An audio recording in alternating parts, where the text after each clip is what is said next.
такие ужасные фары можно восстановить, ребят.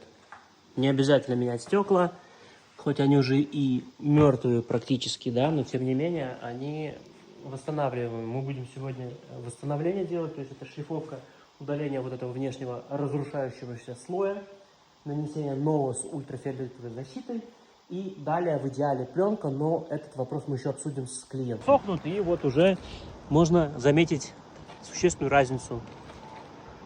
Теперь они будут светить достойно. Пленочка на них поклеена.